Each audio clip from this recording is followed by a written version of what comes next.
अस्सलाम वालेकुम स्टूडेंट्स। बेटा लास्ट हम डिस्कस कर रहे थे कॉन्सेप्ट ऑफ मोल को। आज का लेक्चर जो है वो है स्टोइचियोमेट्रिक कैलकुलेशन से मुतालिक। बेटा सबसे पहले हम डेफिनेशन देखते हैं कि स्टोइचियोमेट्री या स्टोइचियोमेट्री जो है ये बाय डेफिनेशन क्या है। बेटा सबसे पहले तो ये बात याद रखनी है आपने कि it is a quantitative relationship. बेटा ये मिकदार के लिहाज से एक रिलेशनशिप है जिसमें हमें रिएक्टेंट का मैस या मोल दिए होते हैं और कहा जाता है कि प्रोडक्ट कितना प्रोड्यूस होगा, यानी मिकदार के लिहाज से हमने चीज़ों को कैलकुलेट करना होता है। सेकंड कि ये रिएक्टेंट और प्रोडक्ट के दरमियान जो है वो रिलेशनशिप है। लास्ट बात कि इसमें हम इक्वेशन मस्ट बी बैलेंस्ड, एक बैलेंस केमिकल इक्वेशन से आप इसे स्टार्ट करते हैं लिखना। तो ये तीन जो है ये इंपॉर्टेंट बातें हैं डेफिनेशन से जिनको आपने याद रखना है। देन हमारे पास रिलेशनशिप अगर हम देखते हैं रिएक्टेंट और प्रोडक्ट में तो किस किस तरह का रिलेशनशिप इसमें ड्रॉ किया जा सकता है। तो बेटा आपके पास ये जो डायग्राम है इसमें आप देख सकते हैं कि आपको ये हो सकता है कि आपको रिएक्टेंट का मैस दिया गया हो। बेटा ये जो लेफ्ट साइड पे हैं ये रिएक्टेंट्स हैं और राइट साइड पे प्रोडक्ट्स हैं। रिएक्टेंट का मैस हो सकता है और पूछा जा सकता है कि प्रोडक्ट कितना मैस प्रोड्यूस करेगा। फॉर एग्जांपल हमें कहा जा सकता है कि 6 ग्राम कार्बन अगर हम उसकी कंबस्टन करें तो उससे कितने ग्राम कार्बन डाइऑक्साइड प्रोड्यूस होगा। तो ठीक है, मैस आपको रिएक्टेंट का दिया है और मैस ही आपसे पूछ लिया जाए कि प्रोडक्ट कितना मैस प्रोड्यूस करेगा। देन ये भी हो सकता है कि हमें रिएक्टेंट का तो मैस गिवन हो लेकिन प्रोडक्ट के मोल्स पूछे जाएं। कैसे कि 6 gram carbon produce how many moles of carbon dioxide. तो इस तरह से हमें मैस मोल रिलेशनशिप भी पूछा जा सकता है। देन मैस का रिलेशनशिप वॉल्यूम के साथ भी हो सकता है। सिमिलरली 6 ग्राम जो कार्बन है वो कितना वॉल्यूम कार्बन डाइऑक्साइड का प्रोड्यूस करेगा एट STP। तो ये तीन रिलेशनशिप जो हैं ये मैस के साथ है। सिमिलरली हम मोल्स के साथ भी रिलेशनशिप ड्रॉ कर सकते हैं एंड वॉल्यूम के साथ भी। तो बेटा ये आपके पास रिलेशनशिप है जिसमें आपने रिएक्टेंट और प्रोडक्ट्स की अमाउंट्स को कैलकुलेट करना होता है। इसमें चंद एक ऐसी बातें हैं जो कि आपको पेपर के पॉइंट ऑफ व्यू से MCQs के पॉइंट ऑफ व्यू से बहुत अहम है, वो आपने याद रखनी है। जिसको मैंने 3 कॉलम्स की सूरत में लिखा है। फर्स्ट कि कुछ assumptions हैं जो कि लाजमी तौर पे हमें याद रखना होती है। कौन कौन सी assumptions? फर्स्ट जो है वो हमें अज्यूम करना पड़ता है कि ये जो रिलेशनशिप है इसमें all reactant, or means reactant, all reactant must be converted into product, के तमाम रिएक्टेंट जो हम यूज करेंगे वो प्रोडक्ट में कन्वर्ट होंगे। देन सेकंड चीज है कि no side reaction. Side reaction बेटा ऐसे रिएक्शन को कहते हैं जो हमें मेजर, जिस तरह हम ये देख सकते हैं कि कार्बन की जो मिकदार है वो ऑक्सीजन के साथ रिएक्ट करे और कार्बन डाइऑक्साइड प्रोड्यूस करे, ऑक्सीजन कंटेनर के अंदर किसी और चीज के साथ रिएक्ट ना करे। ठीक है, अगर वो उसके साथ कंटेनर में मौजूद किसी और चीज के साथ रिएक्ट करना शुरू कर दिया तो ऐसे रिएक्शन को हम क्या कहेंगे? Side reaction.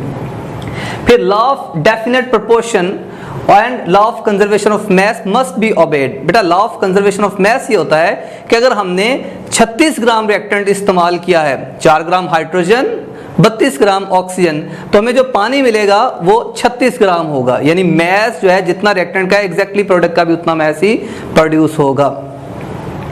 और देन लास्ट में ये है कि जो प्रोडक्ट है वो स्टेबल होना चाहिए। तो बेटा ये हमें अज्यूम करना पड़ता है, ये अजम्पशन है। फिर इसकी एप्लीकेशन किस तरह के रिएक्शंस के लिए हम देखते हैं। फर्स्ट कि this concept is only applicable for irreversible reaction. बेटा जो रिवर्सिबल रिएक्शन होते हैं उसमें रिएक्टेंट क्या होते हैं? प्रोडक्ट बनाते हैं लेकिन प्रोडक्ट वापस डिकम्पोज होकर रिएक्टेंट्स बनाना शुरू कर देते हैं। तो उसमें रिएक्शन कभी कंप्लीशन को पहुंचता ही नहीं है और उसमें तमाम रिएक्टेंट प्रोडक्ट में फिर नहीं जाएंगे। और ये तो हमारी पहली अजम्पशन ये थी कि all reactant must be converted into product. तो फिर ये सिर्फ और सिर्फ किस पे कॉन्सेप्ट अप्लाई होगा? For irreversible reactions. Then it tells us about the limiting reactant. बेटा लिमिटिंग रिएक्टेंट ऐसे रिएक्टेंट को कहते हैं जो कि रिएक्शन में फर्स्ट कंज्यूम हो जाए। खाना खाते हुए अगर सालन पहले खत्म हो गया तो सालन क्या करेगा? लिमिट कर देगा, आप खाना स्टॉप कर देंगे। तो लिमिटिंग रिएक्टेंट वो होता है जो अपनी कम मिकदार की वजह से क्या हो जाए? कंज्यूम हो जाए अर्लियर।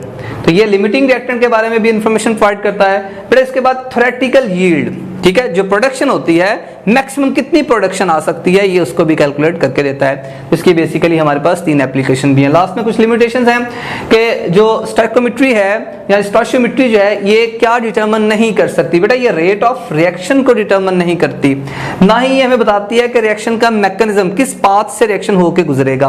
और लास्ट में ये रिएक्शन होगा या नहीं इस चीज को भी हमें नहीं बताती। इस चीज को हमें बताता है रिडक्शन पोटेंशियल एलिमेंट्स का, फिजिबिलिटी ऑफ रिएक्शंस को।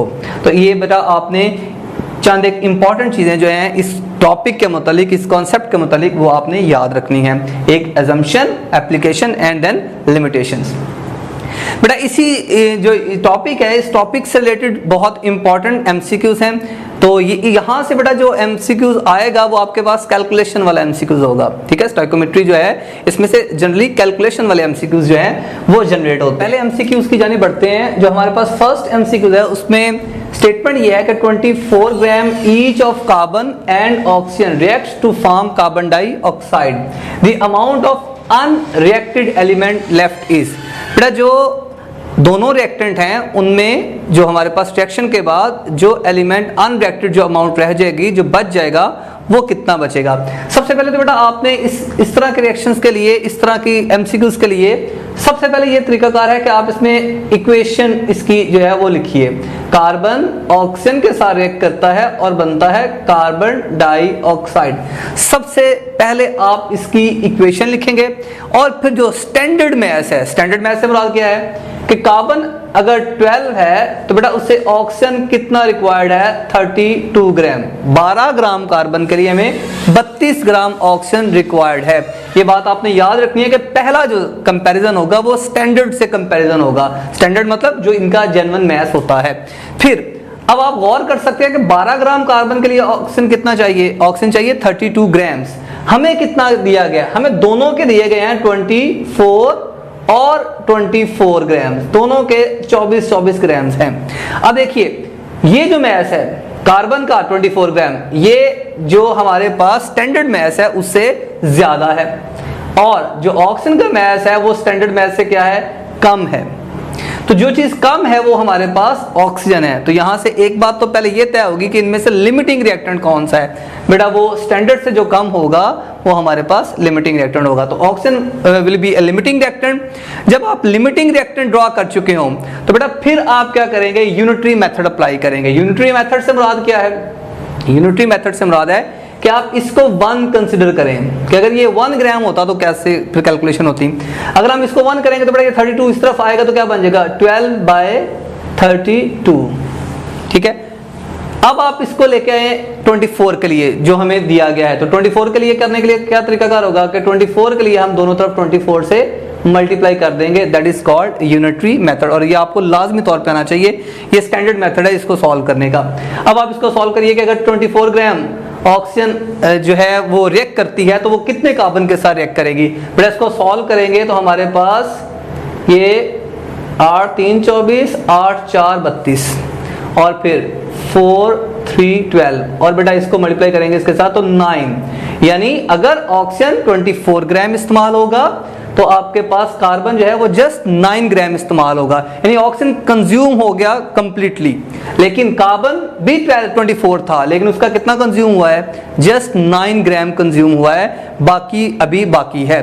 तो बेटा उसमें कितना बाकी है, तो आप टोटल जो 24 था उसमें से 9 को माइनस करेंगे तो आई होप कि आपका ये वाला मैथमेटिक्स ठीक होगा।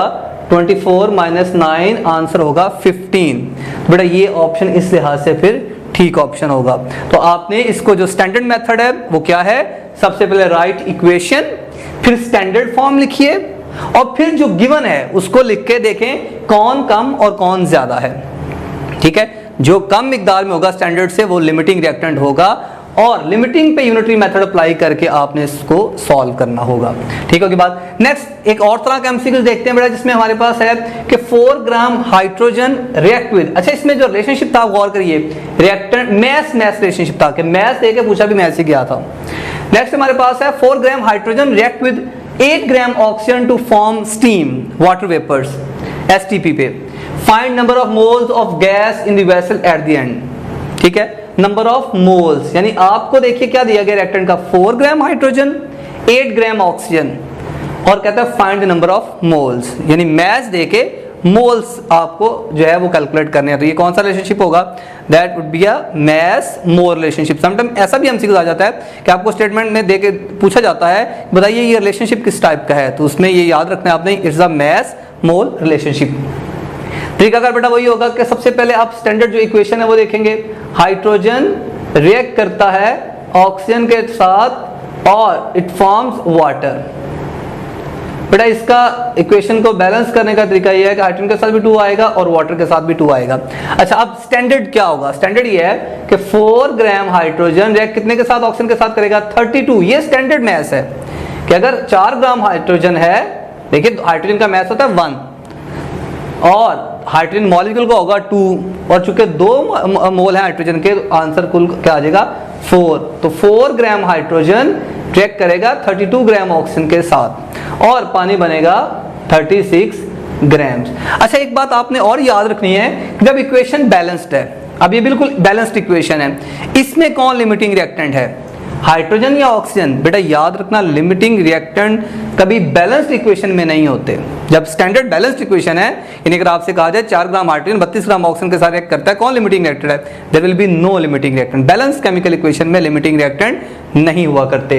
हाँ, इसकी मैथ तभी चेंज की है कि ये दिया गया हमें कितना, 4 ग्राम्स हाइड्रोजन 4 ग्राम्स दिया है, लेकिन ऑक्सीजन कितना दिया गया है? बेटा ऑक्सीजन है 8 ग्राम्स।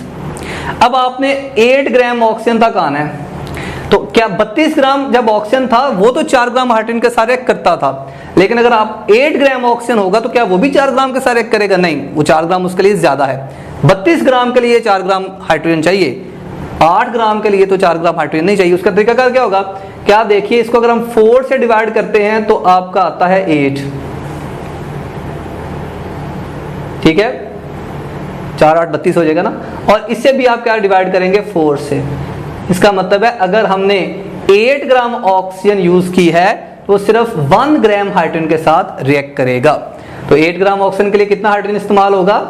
1 ग्राम हाइड्रोजन इस्तेमाल होगा, ठीक है। और पानी कितना बनेगा बेटा? यकीनन जितना मैस लेफ्ट साइड पे हो उतना ही राइट साइड पे होगा, 9 ग्राम। इसे हम क्या कहते हैं? Law of conservation of mess. जिस तरह यहाँ पे 4 और 32 और 36 ग्राम पानी बन रहा था, यहाँ पे भी 9 ग्राम रिएक्टेंट है तो 9 ग्राम ही प्रोडक्ट बनेगा। तो लेकिन ये आपके पास 8 ग्राम के लिए 1 ग्राम चाहिए। अब हमें कितना दिया गया है? 4 ग्राम। 4 ग्राम में से 1 ग्राम इस्तेमाल हो जाएगा, बाकी इस्तेमाल नहीं होगा। तो आपने हाइड्रोजन गैस जो इस्तेमाल नहीं होगी वो है 3 ग्राम हाइड्रोजन गैस इस्तेमाल नहीं होगी। बेटा ये ग्राम्स में है। अगर हम इसके क्या कैलकुलेट करें? मोल्स कैलकुलेट करें, तो बेटा ये आपके पास इसका तरीका क्या होता है? इसके मोलर मैस से डिवाइड कर दें। ये आपके पास 1.5 मोल्स जो हैं वो इस्तेमाल नहीं हुए। ये बात आपने याद रखनी है। मैस में 3 ग्राम्स था, हाइड्रोजन के मोलर मैस से डिवाइड किया, ठीक है। तो हाइड्रोजन के मोलर मैस से जब आप डिवाइड करेंगे तो आपके पास इसका मतलब है कि 1.5 मोल जो हैं वो अभी बाकी हैं, वो रिएक्ट नहीं किए, सिर्फ 1 ग्राम रिएक्ट किया था। अच्छा, उसके बाद जो वाटर वेपर्स बने हैं वो भी तो स्टीम है, ठीक है। तो वेसल के अंदर, पूरे वेसल के अंदर आपने देखने कितने गैस के मोल्स हैं, तो ये भी तो स्टीम की फॉर्म में लिखा गया यहाँ पे, तो इसके भी बेटा मोल्स होंगे। तो 90 जो है वो आपके पास यहाँ पे 9 ग्राम का मतलब क्या होगा कि अगर आप यहाँ पे भी 4 से डिवाइड करते थे तो 9 आता था, और 9 ग्राम का मतलब क्या होगा? किसके कितने मोल्स होंगे? 9 को 18 से डिवाइड करिए, आपके पास कितने मोल्स आएंगे इसके? बेटा इसके मोल्स की तादाद आ जाएगी आपके पास 0.5। तो इसका मतलब हमारे पास जो है 1.5 मोल्स हाइड्रोजन के जो थे वो अनरिएक्टेड थे, जिन्होंने रिएक्ट ही नहीं किया था, और जो पानी बना वो 9 ग्राम था, और 9 ग्राम से मुराद कितने मोल पानी है? बेटा 0.5 मोल वाटर प्रोड्यूस हुआ हुआ है। तो ये भी स्टीम की फॉर्म में है और ये अनरिएक्टेड गैस है। तो उसने ओवरऑल पूछा है कि वेसल के अंदर कितना वॉल्यूम होगा, तो बेटा दोनों को ऐड ऑन कर दें तो आपके पास ये वाली ऑप्शन ठीक है कि 1.5 और plus 0.5, your answer is beta option is correct one, ठीक है। तो ये आपके पास, अच्छा ये रिलेशनशिप कैसा था जिसमें मैं मैथ्स दे के क्या कहा गया था कि मोल्स बताइए कितने हैं। थर्ड जो टाइप है आपके पास वो है वॉल्यूम के एतबार से। देखिए 10 cubic centimetre oxygen and 40 cubic centimetre hydrogen spark, water produce करने के लिए दोनों को इलेक्ट्रिक स्पार्क दिया गया है। कहता what is the maximum theoretical decrease in the volume, ठीक है। यानी एक आपके पास कंटेनर है, उस कंटेनर में 40 क्यूबिक सेंटीमीटर क्या है? 40 क्यूबिक सेंटीमीटर हाइड्रोजन है और 10 क्यूबिक सेंटीमीटर ऑक्सीजन है। तो बेटा कुल वॉल्यूम इसका वैसे कितना बन जाएगा? कुल वॉल्यूम है इसका 50, ठीक है। वो कहते हैं जब रिएक्शन होगा तो वॉल्यूम में कमी कितनी आएगी? बेटा रिएक्शन जब होगा आपके पास तो ये बात याद रखनी है आपने, hydrogen plus oxygen it forms water, equation को बैलेंस करना जरूरी है। अगर देखिए इसके 1 मोल हाइड्रोजन के 2 मोल इस्तेमाल होंगे तो ऑक्सीजन का कितना 1 इस्तेमाल होगा। इसी तरह से यानी इससे हाफ मोल्स के अंदर हाफ मिकदार ऑक्सीजन की इस्तेमाल होगी। अगर हमें हाइड्रोजन कितनी दी गई है 40 सेंटीमीटर क्यूब, ऑक्सीजन है 10, ऑक्सीजन अगर 10 है तो इससे डबल सिर्फ हाइड्रोजन चाहिए, डबल से बाद इसे 20 क्यूबिक सेंटीमीटर हाइड्रोजन चाहिए और ये 30 क्यूबिक सेंटीमीटर क्या प्रोड्यूस कर देगा, वाटर वेपर्स प्रोड्यूस कर देगा। लेकिन यहाँ पे जिक्र वेपर्स का नहीं है, तो इसका मतलब है आपके पास वाटर यहाँ पे किस फॉर्म में बनाया गया है, लिक्विड की फॉर्म में है। बेटा अगर इसके 20 यूज हुए हैं और ऑक्सीजन के 10 यूज हुए हैं तो कुल हमारे पास जो वॉल्यूम यूज हो चुका है वो है 30 क्यूबिक सेंटीमीटर जो है वो इस्तेमाल हो चुका है। टोटल था कितना हमारे पास, वो बेटा 50 था, तो 50 में से 30 इस्तेमाल हो गया, तो theoretical decrease in volume, volume कितना कम हुआ है, what is the maximum theoretical decrease in volume. बेटा वॉल्यूम जो डिक्रीज हुआ है वो कितना हुआ है, 30 वॉल्यूम डिक्रीज हुआ है, यानी बाकी जो वॉल्यूम है रह जाएगा वो कितना, 20 रह जाएगा। तो एक ये इस टाइप के भी एमसीक्यूज होते हैं जिसमें आपने देखना है कि हाइड्रोजन ऑक्सीजन के साथ रिएक्ट करता है। इसमें देखिए हम किसी और यूनिट में कन्वर्ट ही नहीं किए, अगर आपके पास मैस था तो आपने डायरेक्ट रिलेट किया, मोल्स को भी ऐसे ही, और सिंपली वॉल्यूम को डायरेक्ट रिलेट किया कि इसके 2 मोल्स के लिए 1 था तो 20 के लिए 10 आ जाएगा, क्योंकि वॉल्यूम के लिए भी बात सेम ही रहेगी। तो एक चीज आपने ये वाली कैलकुलेट करनी है बेटा। फिर आपके पास जो फोर्थ एमसीक्यू है बेटा वो है if 3.6 gram of M stands for metal reacts with 0.09 mole of S sulphur, तो मेटल जो है वो नॉन मेटल सल्फर के साथ रिएक्ट करती है टू फॉर्म MS। इससे एक चीज आइडिया हो जाता है कि ये सेकंड ग्रुप से इसका ताल्लुक होगा, क्योंकि MS सेकंड का 6 के साथ रिलेशनशिप।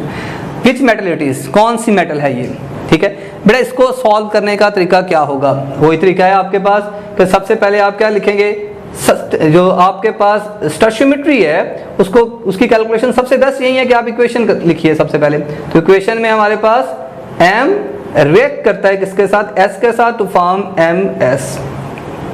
आपको जो मेटल है ना उसका मैस दिया गया ऑलरेडी 3.6 ग्राम, लेकिन जो नॉन मेटल है उसके मोल्स हैं 0.09।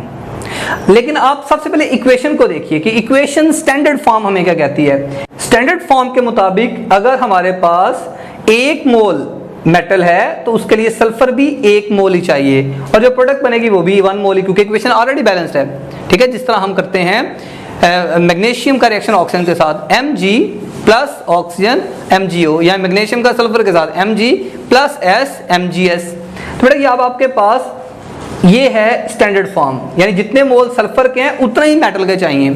अब हमें जो है ये स्टैंडर्ड फॉर्म है, अब जो हमारे पास गिवन है सबसे पहले क्या करना है, स्टैंडर्ड कंपेयर करना है, फिर उसके बाद जो गिवन है वो कंपेयर करना है। और गिवन में हमारे पास क्या है कि सल्फर जो है वो है बेटा 0.09 मोल। अगर 1 था तो मेटल कितना चाहिए था, 1 मोल। अब 0.09 है तो इसके लिए मेटल भी 0.09 चाहिए। हमें इसके मोल्स पता लग गए, हमें इसका मैस पहले से पता है, ठीक है। M जो है नॉन मेटल है उसका मैस तो पहले से पता है, मोल्स अब पता लग गए। तो बेटा मोल्स पता लग जाए तो आपके पास एक फार्मूला होता है नंबर ऑफ मोल्स कैलकुलेट करने का, number of moles equals to mass over molar mass. Moles भी पता है, मैस भी पता है, मोलर मैस कैलकुलेट करनी है तो आप इसको एक्सचेंज कर सकते हैं ऐसे करके नंबर ऑफ मोल्स के साथ। अब आपके पास मैस कितना था, मैस हमारे पास था 3.6, मोल्स कितने हैं 0.09। अब कुछ बच्चे को लिए ये कैलकुलेशन जो है वो बहुत ही मुश्किल नामुमकिन होती हैं, लेकिन बेटा इसको आपको करने का तरीका बताया था कि क्या तरीका हो सकता है इन कैलकुलेशन को करने का। किसी ऐसे डिजिट से मल्टीप्लाई कर दे दोनों वैल्यूज को, ऊपर वाली और नीचे वाली वैल्यूज को, कि आपके पास पॉइंट्स खत्म हो जाए। अगर मैं इसे 100 से मल्टीप्लाई करूँ ना, 100 से, तो 3.6 को जब आप 100 से मल्टीप्लाई करेंगे तो क्या आंसर आएगा 360। जब आप इसको मल्टीप्लाई करेंगे तो आपका जो आंसर आएगा वो आएगा 360। लेकिन जब 0.09 को 100 से मल्टीप्लाई करेंगे तो डेसिमल पोजीशन देखिए 100 ने 2 पॉइंट्स इधर मूव करना है तो ये आ जाएगा सिर्फ 9, ठीक है। अब आपके पास ऊपर और नीचे इक्वल वैल्यू से मैथमेटिक्स कहता है कि डिवाइड कर दें तो कोई फर्क नहीं पड़ता, और यकीनन यहाँ पे साबित होगा कि कोई फर्क नहीं पड़ता, नो चेंज। अब आप मल्टीप्लाई करिए, इसको डिवाइड कर सकते हैं, ठीक है। 9 4 36 और 0 बेटा 40 मैस आएगा। तो इसका मतलब है जो मेटल थी उसका मैस 40 है। अब ये थोड़ा सा आपको नॉलेज होना चाहिए कि 40 मैस किसका होता है, और इसके लिए आप यहाँ से देख सकते हैं कि 40 मैस किसका होता है। मैग्नीशियम 24, क्रोमियम 52, कैल्शियम का जो मैस है ना वो बेटा क्या होता है 40, एटॉमिक नंबर 20 और एटॉमिक मैस 40 होता है बेटा। तो इसका मतलब है ये आपके पास कैल्शियम वाला आंसर इसका ठीक आंसर होगा। तो ये इस तरह के एमसीक्यूज भी आ सकते हैं। तो सबसे पहला जो ओवरऑल जो जनरल हमारे पास टेक्निक डेवलप हुई है वो क्या है, राइट इक्वेशन, सबसे पहला कंपैरिजन स्टैंडर्ड का करना है, और अगर स्टैंडर्ड मैथ्स की सूरत में था तो मैथ्स की सूरत में स्टैंडर्ड कंपैरिजन करना है, और अगर वो मोल्स की सूरत में है तो मोल्स की सूरत में स्टैंडर्ड कंपैरिजन कर देना है, अगर वो वॉल्यूम में है तो वॉल्यूम में डायरेक्ट भी स्टैंडर्ड कंपैरिजन हो जाएगा। ठीक है, तो ये आपने इस तरह से करना है, आपने कन्वर्जन की तरफ नहीं जाना, डायरेक्ट ही कंपेयर करके आंसर निकालना है, ये जल्दी आपका आंसर इससे आएगा। उसके बाद what volume of oxygen is required for complete combustion of 5 cubic centimetre methane है, और आपके पास इथीन है C2H4 है बेटा। अच्छा, what volume of oxygen is required, इसके दो मेथड्स हैं हमारे पास जो सिंपल मेथड है वो आपको एक बात बताई थी हाइड्रोकार्बन्स के लिए, कि हाइड्रोकार्बन के लिए कितना ऑक्सीजन चाहिए, CnH2n+2। ठीक है, ये एक लेक्चर में हमने डिस्कस किया हुआ है कि इस हाइड्रोकार्बन के जलने के लिए ऑक्सीजन कितना चाहिए बेटा, वो है 3n+1/2 ऑक्सीजन चाहिए इसको, यानी n की वैल्यू रख दीजिए, जो वैल्यू यहाँ पे रखेंगे वही यहाँ पे आएगी। ठीक है, वही यहाँ पे आएगी। तो अब आपके पास अगर मीथेन है, जिस तरह ये है मीथेन के लिए, तो कितना ऑक्सीजन चाहिए होगा बेटा, आपको इक्वेशन बैलेंस मिल जाएगी। CH4 हमारे पास CH4 है, 1 आएगा तो CH4 बन जाएगा, और अगर आप n की जगह पे यहाँ पे 1 रखते हैं तो बेटा 1 3 + 4/2, तो ये आंसर इसका 2 आ जाएगा। इसका मतलब है अगर ये 1 मोल है तो ऑक्सीजन का कितना होगा, ऑक्सीजन के 2 मोल। लेकिन अब आप यहाँ पे देख सकते हैं सर, यहाँ पे तो हमें मिले हैं 5 सेंटीमीटर क्यूब, तो 5 बेटा वॉल्यूम का रिलेशनशिप भी सिमिलरली ड्रॉ हो जाएगा STP पे, कि अगर ये 5 क्यूबिक सेंटीमीटर है तो एक के लिए अगर वो 2 था तो 5 क्यूबिक सेंटीमीटर के लिए ऑक्सीजन कितनी चाहिए होगी, 10 क्यूबिक सेंटीमीटर चाहिए होगी, ट्वाइस अमाउंट आएगी ना ऑक्सीजन की, 10 क्यूबिक सेंटीमीटर ऑक्सीजन चाहिए होगी आपको, किसके लिए, मीथेन की कंबस्शन के लिए। लेकिन जब आप इथीन का लिखेंगे, अब अल्कीन आ गई, पहले हम क्या किस पे थे, अल्केन पे, उसके लिए फार्मूला क्या होगा, उसके लिए फार्मूला आपके पास 3n/2 हो जाएगा बस, उसमें हम नहीं लिखेंगे 3n-1 का जिक्र नहीं करेंगे। ठीक है, अब आप यहाँ पे भी ये +2 नहीं होगा, CnH2n होता है, CnH2n 3n/2 ऑक्सीजन। अब आप क्या करेंगे, इसके चूंकि n की वैल्यू हमारे पास 2 रखनी है तो C2H4 आएगा, C2H4, और n की वैल्यू यहाँ पे बेटा आपने क्या रखनी है 2, तो आपके पास आंसर क्या आएगा, 2 3 से मल्टीप्लाई होगा 6, 6/2, तो 3 ऑक्सीजन के मोल्स आ जाएंगे।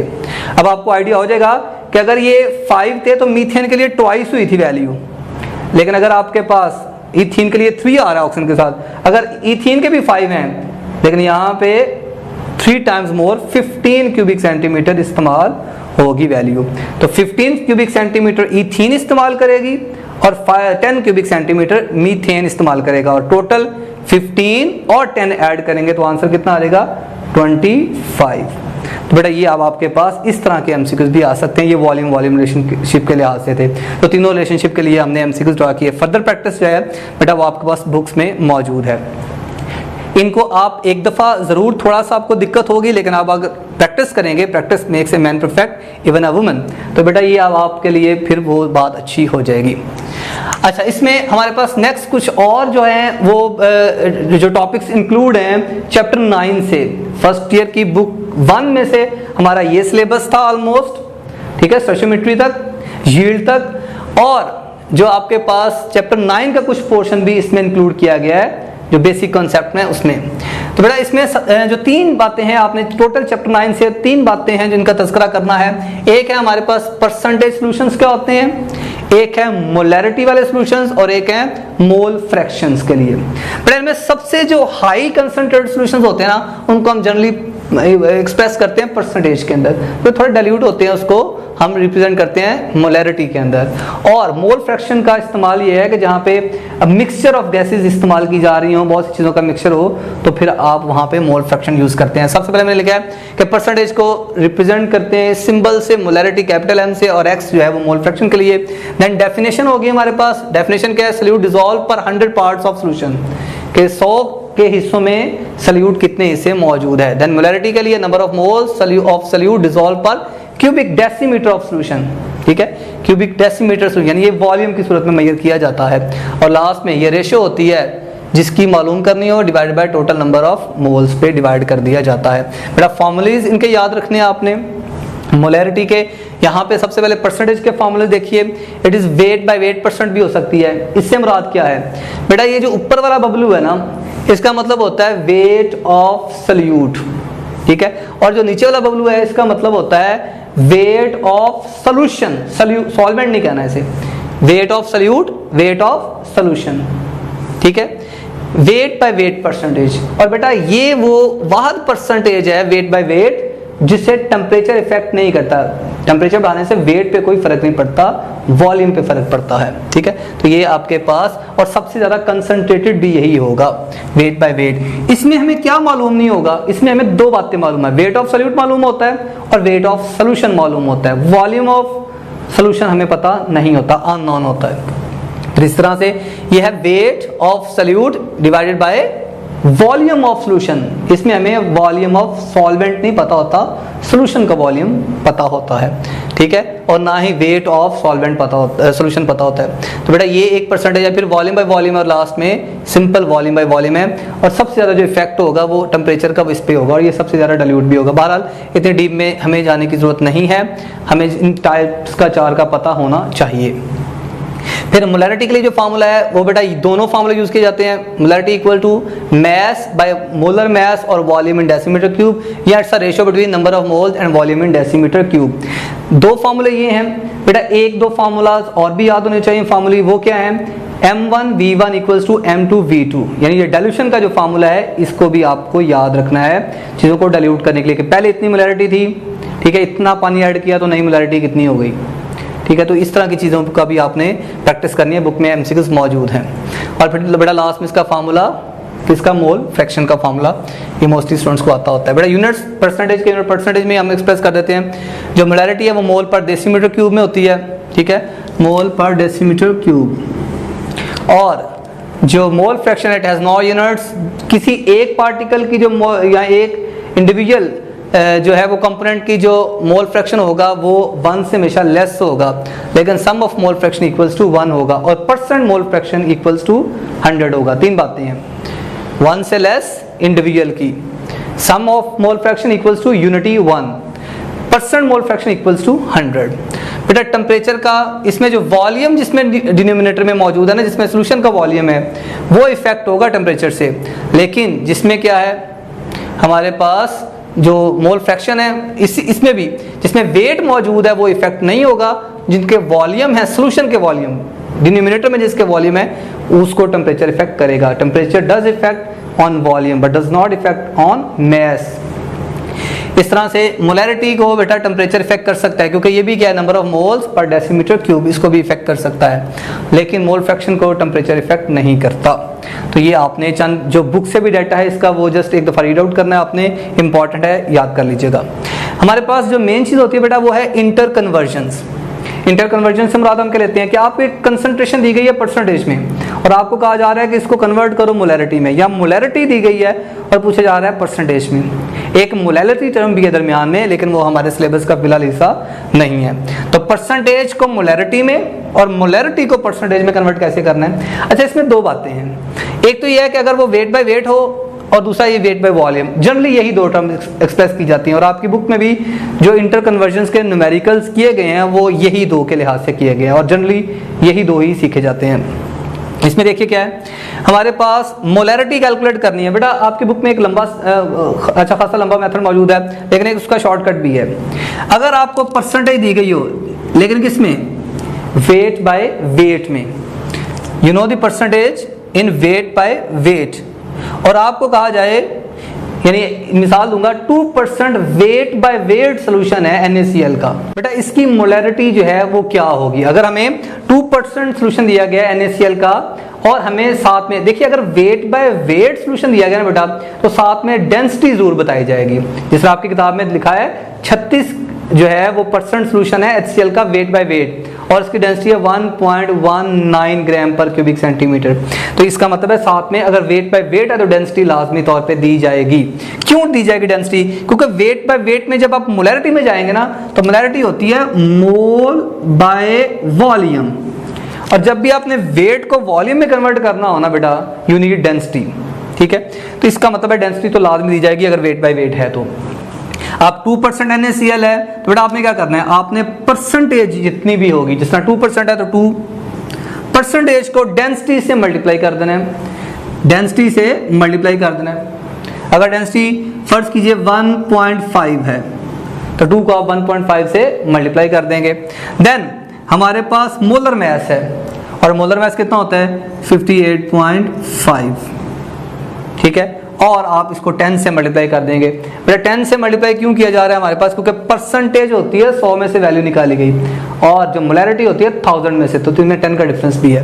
तो बहरहाल इस फार्मूले को फिलहाल याद कर लें कि अगर आपके पास weight by weight into molarity में जाना है, वेट बाय वेट रिमेंबर, तो फिर आपने क्या करना है, मोलैरिटी निकालने के लिए परसेंटेज को डेंसिटी से मल्टीप्लाई करना है, मोलर मास से डिवाइड करके 10 से मल्टीप्लाई कर देना है, तो आपका आंसर आ जाएगा। मैं इसकी प्रैक्टिस करता हूँ, नीचे एमसीक्यूज मौजूद है हमारे पास। ये देखिए एक और कंडीशन जो हो सकती है वो क्या है, वो ये हो सकती है कि वेट बाय वॉल्यूम। ठीक है, इस तरह के भी बहुत से एमसीक्यूज हैं, ये थोड़ी ज़्यादा आसानी से हल हो जाते हैं। आपकी जो बुक की एग्जांपल है वो इससे हल होगी, वो 36% HCl वाली, आप करके देखिएगा, बिल्कुल एग्जैक्टली करेक्ट आंसर आएगा उसका। वेट बाय वेट जो है बेटा आपके पास वेट बाय वॉल्यूम में, वेट बाय वॉल्यूम अगर दिया गया हो कि अगर 2%, जिस तरह यहाँ पे एक न्यूमेरिकल मौजूद है, एक यहाँ पे MCQ 6, 2% weight by volume of NaOH has molarity. बेटा चूंकि ये वॉल्यूम में, ये ऑलरेडी वॉल्यूम है और मोलैरिटी भी वॉल्यूम में ही होती है, तो फिर इसमें हमें नहीं मल्टीप्लाई करना पड़ता डेंसिटी से। तो इसमें क्या करना पड़ेगा आपको, जस्ट जो परसेंटेज गिवन है परसेंटेज को डिवाइड कर देंगे किसके साथ, इसके मोलर मास के साथ, NaOH के। तो देखिए इसको सॉल्व करते हैं। परसेंटेज कितनी है बेटा, परसेंटेज है 2% और आपके पास 10 से मल्टीप्लाई तो हो रहा है और मोलर मास कितने है 40। तो बेटा आप इसे आसानी से मोलैरिटी कैलकुलेट कर सकते हैं। तो मेरे ख्याल से ये 20 बन जाएगा, नीचे 40 है तो 0.5 आपका आंसर आ जाएगा। ये ऑप्शन ही करेक्ट होगा। ठीक है, तो अगर आपको वेट बाय वॉल्यूम दिया गया है तो परसेंटेज, फिर आपको डेंसिटी रिक्वायर्ड नहीं है, आपने परसेंटेज को 10 से मल्टीप्लाई करके डिवाइड कर देना मोलर मास के साथ और आपका आंसर आ जाएगा। इस तरह केसेस मैंने आपसे कहा है कि आप 10 से मल्टीप्लाई करेंगे तो पॉइंट खत्म हो जाएगा और आपका आसानी से आंसर आ जाएगा। ठीक है, तो ये एक बात थी जो आपने याद रखनी थी। देन हमारे पास एक चीज़ और है जिसका ताल्लुक है मोल फ्रैक्शन के साथ। मोल फ्रैक्शन के जनरली एमसीक्यूज इसी टाइप के होते हैं कि आपको दिया गया 54 gram of water mixed with 92 grams of ethanol. ठीक है बेटा, बहुत ज़्यादा चीज़ों के आपने अगर फार्मूले बना दिए, हर चीज़ के एक फार्मूला बना दिया, तो कई दफ़ा जो एमसीक्यूज हैं वो याद यही नहीं रहता कि इसमें कौन सा फार्मूला लगाना है। तो आप एक कॉमन सेंस पे जाएं, जो चीज़ जिस तरह से है, जितना कम फार्मूले याद करेंगे उतना ही अच्छा है। बाज़ लोग हर एक चीज़ का फार्मूला जनरेट कर देते हैं कि अगर ये भी है तो इसका फार्मूला यूँ, इसका फार्मूला यूँ, तो हर चीज़ का फार्मूला, फिर बाद में यही नहीं पता लगता कि इसमें कौन सा फार्मूला अप्लाई करना है। तो आपने सिंपल जो कॉमन सेंस है उस पर भी चीज़ों को सॉल्व करना होता है। 54 gram of water mixed with 92 gram of ethanol. Simple बात है, 52 ग्राम जो मैस ग्राम्स में है तो आपको तो मोल्स में चाहिए होती है रेशो। तो बेटा 54 को आप 18 से क्या करते हैं, आपने निकालनी है एथनॉल की। एथनॉल की जो है वो आपने मोल फ्रैक्शन निकालनी है। तो आपने 54 जो है ये बेटा वाटर की जो मोल्स है नीचे की जानिब आएंगे, तो 54 को अगर आप डिवाइड करते हैं वाटर के 18 से, तो बेटा 54 डिवाइड बाय 18 कितना आंसर आना चाहिए, 3 आंसर आना चाहिए इसका। ठीक है, और ये 3 मोल्स टोटल में आएंगे और आपके पास 92 ग्राम एथनॉल है। बेटा एथनॉल का मास 46 होता है, जब आप 92 को 46 से डिवाइड करेंगे तो आपका आंसर क्या आना चाहिए, 92 डिवाइड बाय 46, तो ये आंसर सिंपल 2 आ जाएगा। तो 2, और एथनॉल की आपने मोल्स मालूम करने हैं, तो जिसके मोल्स मालूम करने हैं उसके मोल्स ऊपर और बाकी दोनों के मोल्स नीचे। अब आपके पास आंसर आएगा 2/5, ठीक है, 2/5। और इसका आसान तरीका ये भी होता है कि आप नीचे वाली जो वैल्यू है उसको टेंस में ले जाएं। तो अगर आप दोनों को मल्टीप्लाई करें 2 के साथ तो आपके पास 4/10 आंसर आ जाएगा। 4/10 का कैलकुलेट करना पॉइंट कहाँ पे कैसे आएगा, आसान है। ये आंसर आ जाएगा 4/10 = 0.4। तो ये अब आपके पास कौन सा आंसर होना चाहिए, 0.4 जो है ये बेटा इसका आंसर होना चाहिए, विच इज ऑप्शन चार्ली, ठीक है। तो ये अब आपके पास इस तरह की चीजें हैं जो आपने इसमें कैलकुलेट करनी है। और कैलकुलेशन वाला एमसीक्यू सिर्फ 1 या 2 होते हैं पूरे इंटरेस्ट के अंदर, ठीक है, और वो जनरली इसी टाइप के होते हैं। उसके बाद कोई भी एमसीक्यूज कैलकुलेशन वाला नहीं होता। अगर आपका दिमाग बहुत ज़्यादा स्टक कर जाता है कैलकुलेशन वाले एमसीक्यूज में, तो फिर आप इसके ऊपर बहुत ज़्यादा टाइम वेस्ट नहीं करेंगे। देखिए, अगर 60 में से 58 एमसीक्यूज ठीक होते हैं तो वेल एंड गुड, एडमिशन होगा। लेकिन इन 2 के चक्कर में अगर 5, 10, 15 और गलत हो जाते हैं, ठीक है, तो वो अच्छी बात नहीं है। अगर आप स्टक करते हैं बहुत ज़्यादा इसमें, तो फिर आप इस पर बहुत ज़्यादा खपेंगे नहीं। और अगर, लेकिन आप पहले एक दफ़ा पूरी ट्राई करिए कि ये एमसीक्यू समटाइम बहुत ज़्यादा आसान होते हैं और वो सॉल्व हो भी जाते हैं। Thank you so much. Next episode में नेक्स्ट जो है वो जो है हमारा टॉपिक है वो स्टेट्स ऑफ मैटर में है, उसको डिस्कस करेंगे। टिल देन, अल्लाह हाफिज़, बाय।